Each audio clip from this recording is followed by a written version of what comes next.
मेरा नाम बिस्मिल्लाह। हमारे शहर का इंतकाल हुआ वन शॉप में।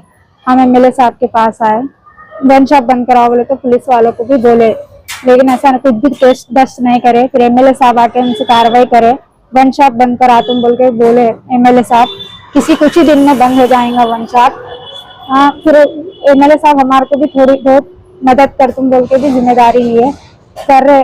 हमारे को छोटे छोटे बच्चे हैं, फिर भी एमएलए साहब हमारे को मदद करे। मैं नवीन चिन्नगल्ला आसिफ नगर वेलफेयर एसोसिएशन मेंबर। 40 साल से हमारे को एक तकलीफ थी आसिफ नगर वाइन शॉप की तरफ से। कोई औरत बच्चे आ नहीं सकते थे, जा नहीं सक रहे थे, और कोई रात के टाइम घर के सामने बैठना भी मुश्किल था।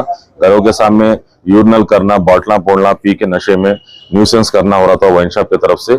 और हमारे एमएलए साहब माजिद साहब आके हमारे को सपोर्ट करे, वो वाइन शॉपों को बंद कराए और लीगली उसके ऊपर चर्चा कार्रवाई कराए। और उसके बाद आज सेटलमेंट फाइनल हुआ। वाइन शॉप वालों को बुला के जो आदमी बच्चा अंदर मर गया था उनको 5 लाख रुपए का पैसे दिलाए, पैसे दिलाए, कंपनसेशन दिलाए।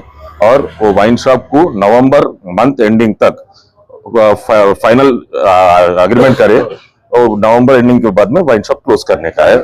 बैनर भी लगाने लगा रहे, और इससे हम वहां सब जने सेटिस्फाइड है। एमएलए साहब की तरफ से ही चाहिए हुआ, अब तक कोई भी नहीं कर सके। हम इतने साल से लड़ रहे थे, पुलिस डिपार्टमेंट ने कंप्लेंट ना करे, सब करे, मगर कुछ भी नहीं हुआ। ये पहली बार हुआ माजिद साहब की तरफ से।